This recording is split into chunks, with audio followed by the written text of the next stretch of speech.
Welcome, ladies and gentlemen, to this video. This chapter deals with mechanisms of plastic deformation, and in a shorter separate video I will also talk about dissolution creep. There are two fundamental ways in which solid materials can fail, that is by either brittle or plastic deformation, and if brittle deformation occurs, we usually will find fractures and fragments forming. As soon as that happens, we know that there was a large-scale breakage of atom bonds along planar or semi-planar surfaces, and across these fractures the material has lost cohesion. Plastic deformation is different. In plastic deformation, atom bonds within crystals rearrange continuously between different atoms, and that allows a change of crystal shape without fracturing and therefore without the loss of cohesion. We know this process from metals, which is also a crystalline material. If you heat it up, it becomes malleable and can be deformed into different shapes without loss of cohesion, without fracturing. And rocks are not different. Rocks are also crystalline material, and if the temperatures are high enough, then rocks behave in a plastic way and can be deformed, as we see in this photograph with beautiful antiformal and synformal folds in quartzite. The processes of plastic deformation are different in nature from brittle failure. Brittle failure we would investigate specifically in terms of differential stresses acting on rocks and reach a certain critical point at which the rock breaks. In order to understand plastic deformation, we need to look at the atomic scale, because plastic deformation depends on the breakage and closure of bonds between individual ionic particles in the crystal structure. We see here an illustration of dislocation slip. Dislocation slip is a process that with increasing temperature, the first one that becomes active. We see here a sequence of sketches that illustrates that with increasing differential stress applied to a solid material, solid crystalline material. We first will observe a stage of elastic deformation in which atomic bonds can shorten or lengthen to some extent. If at this stage in the elastic field we would remove the differential stress, this material would reattain its original perfect state. If we exceed the elastic limit and temperatures are sufficiently high, we will start introducing dislocations in the crystal structure. And we see that here illustrated by this inverted T symbol, around of which we see a strained crystal structure, lengthened atomic bonds that are untypical for an ideal crystal structure for this mineral species. And we see that a row of atoms ends without being connected appropriately to any of the neighboring atoms below. This area we call a dislocation, and on the next slide we are going to see that this is in fact not a point or a two-dimensional area. It is a part of a three-dimensional structure. We see that this dislocation can migrate through the crystal until it eventually reaches the boundary of the crystal, and that would then restore an ideal crystal structure within a changed shape of the crystal. This process requires that atomic bonds successively rearrange and open and close to different atoms within the crystal structure. And thanks to Enze Chen, from whom I took this animation, we can actually see how that works. We see here elastic strain is introduced, and finally we get a dislocation. that moves through the crystal structure by opening and closing of atomic bonds. Here we see it again, how successively the crystal changes its shape and re-attains a perfect crystal structure once the dislocation reaches a crystal boundary. Here in the upper row, we see again the same illustrations that we just have discussed. And in these illustrations at the bottom, taken from Bloss's textbook from 1996, we see that crystals are in fact three-dimensional structures, and that what we see here as a row of atoms that end in a dislocation are three-dimensional entities, and this is what we call an extra half plane. The three-dimensional illustration here shows that this is actually a three-dimensional planar part of the crystal arranged in a vertical way in this example here, and the half plane ends in a row of dislocations. Because of this three-dimensional nature of this extra half plane, we also refer to this type of dislocations as edge dislocations because they form the edge of the extra half plane. The horizontal surface along of which these extra half planes slide through the crystal we call a slip plane, and these slip planes can be defined in terms of Miller indices as any kind of HKL that might apply to crystals. Many mineral species have more than one slip plane along of which these extra half planes and the edge dislocations can migrate.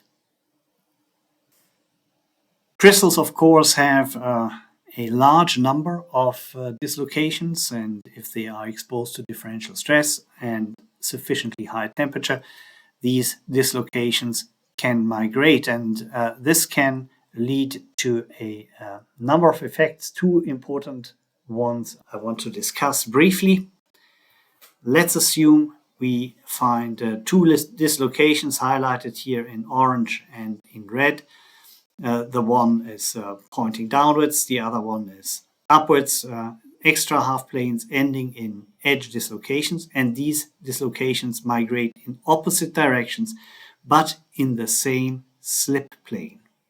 If that happens, we will find that they eventually meet, and as soon as that happens, the crystal structure is perfect again.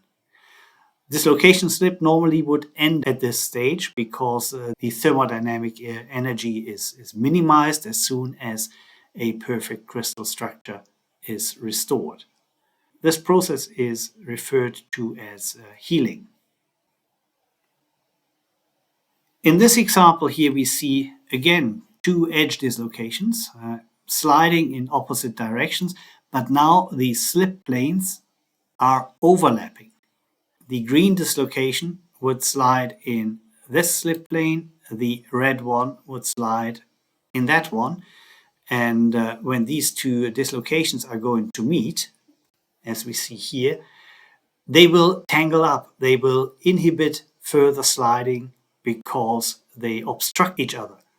We see here as a result a large area of deformed crystal structure, and that would introduce high strain energy in this domain of the crystal. If that happens at large scale, it will become more and more difficult to maintain dislocation slip, and this will result in strain hardening. Strain hardening simply means that increasing differential stress is required to maintain a deformation process, in this case, dislocation slip. We see here a TEM image that illustrates that. This is here a domain where many of these dislocations have become tangled up, and strain hardening would occur in these places because dislocation slip is less and less possible the more tangled up dislocations are crowded in a specific area. Dislocation slip is an important process that produces subgrain boundaries. We see subgrain boundaries illustrated here as stacked up extra half planes ending in edge dislocations. the cohesion between the neighboring parts of these crystals is still not entirely lost. We see here still atomic bonds are crossing the subgrain boundary, but we see a very prominent tilting in the crystal structure on either side of these stacked up dislocations that we see here. The tilting in the crystal structure is optically visible under the polarization microscope. We see here quartz as a common example that very often shows subgrain boundaries. Parts of the crystal structure here show different extinction positions. Some parts are still fairly bright, whereas other parts are almost in extinction position. And the boundaries between these domains of different extinction positions are always very sharp.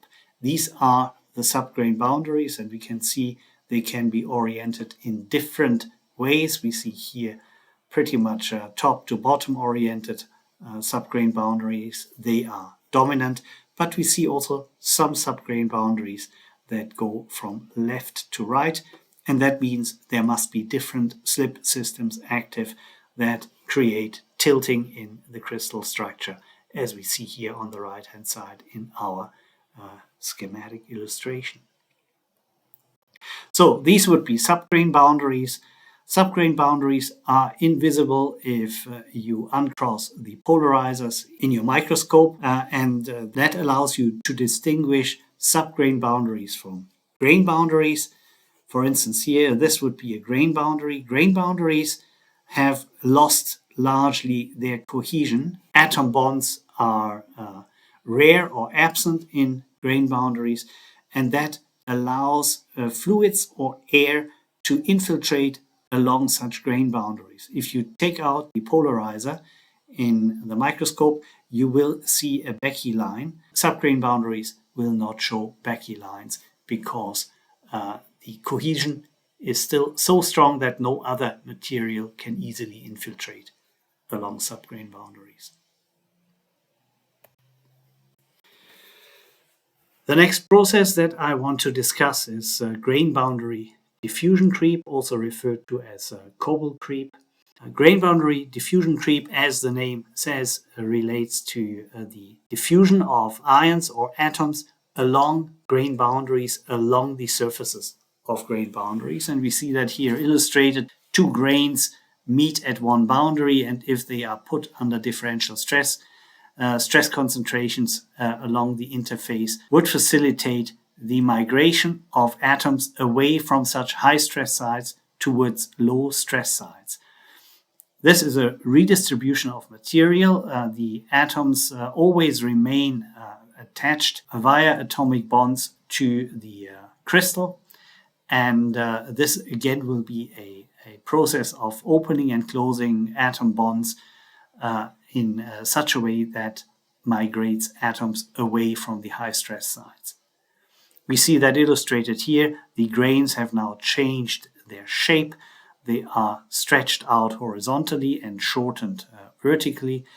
What is a little bit misleading is the different color in which the redistributed material is highlighted. In thin section, you will not see such differently, texturally different growth zones, because the atoms will attach themselves or will remain attached to the grain in their appropriate orientation. And that means you will not see any difference between the material that is redistributed and the material in the interior of the grain that has stayed where it always was. An important feature of grain boundary diffusion creep is that it is not dependent on the presence of a fluid phase. It is perfectly possible to achieve grain boundary diffusion creep in dry rocks, in fluid-free rocks. And as we said, it's a movement of atoms or ions from high to low stress sites. Vacancies will move in the opposite direction, and if vacancies move to high stress sites, that implies that the crystal shrinks at these places, and in other areas of the crystal where the vacancies might come from, new material will be redistributed. This means that this process is constant in volume. We see here a reference circle representing the undeformed state.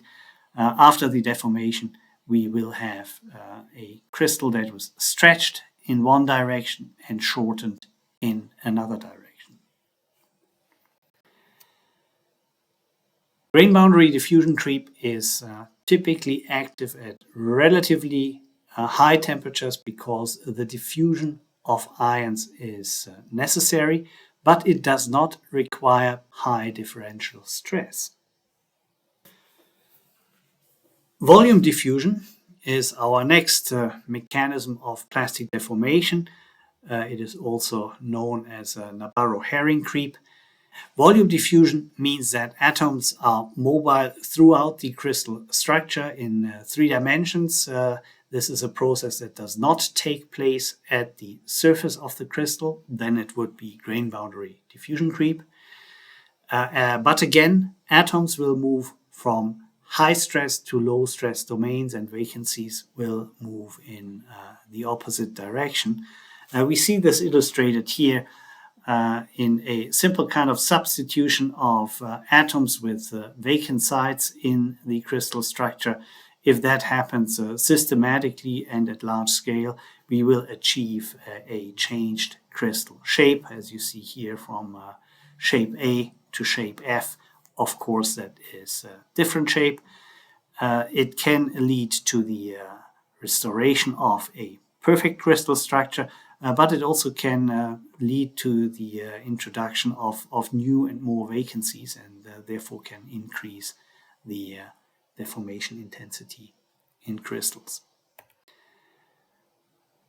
Volume diffusion is slower than grain boundary diffusion creep. Also, the movement vectors might be shorter. Diffusion within a crystal is more difficult because more crystal bonds have to be rearranged and vacancies need to be available nearby in order to substitute for individual atoms. That is not required in the surface-bound grain boundary diffusion creep.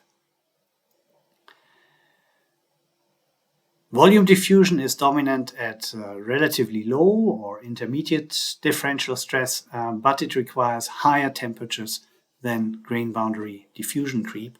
That means, again, on the prograde PT path, when deformation takes place, grain boundary diffusion creep will become active earlier at lower temperatures than volume diffusion. We see here another illustration that shows the movement of atoms away from high-stress surfaces and vacancies moving towards surfaces, and this will eventually change the shape. As we see here, the dashed line illustrates an initial shape. The final shape will be stretched in the direction of sigma 3 and shortened in the direction of sigma 1, at least in this simplified illustration. Also, volume diffusion is practically volume constant. We see here again the reference circle deforms to a strain ellipse with a maximum stretching and a maximum shortening direction. Dislocation climb is our next mechanism of plastic deformation. Here we observe diffusion of atoms towards or away from the edges of edge dislocation of the extra half planes that we have discussed earlier, and they will create or substitute with vacancies. Here we see an example. Here is an extra half plane. At the bottom we find an edge dislocation, and if atoms jump laterally and attach themselves to the lower end of this edge dislocation, they replace the defect here and extend the length of the extra half plane downwards, creating a vacancy in the place that they initially occupied. This process is very important because it allows the change of the length of these extra half planes. Here we see an extension of the extra half plane. Here we see the shortening of an extra half plane because an atom from the extra half plane next to the edge dislocation substitutes with a nearby vacancy, and that allows the dislocation to climb upwards. Therefore, the term dislocation climb. That means the shape of the extra half planes and their length can change due to diffusion of atoms and the availability of vacancies. This is important because the climbing of dislocations can allow a extra half plane to adjust its shape and this way bypass locked dislocation clusters. We have seen before when dislocations are getting tangled up, they might create domains in which dislocation slip is barely possible.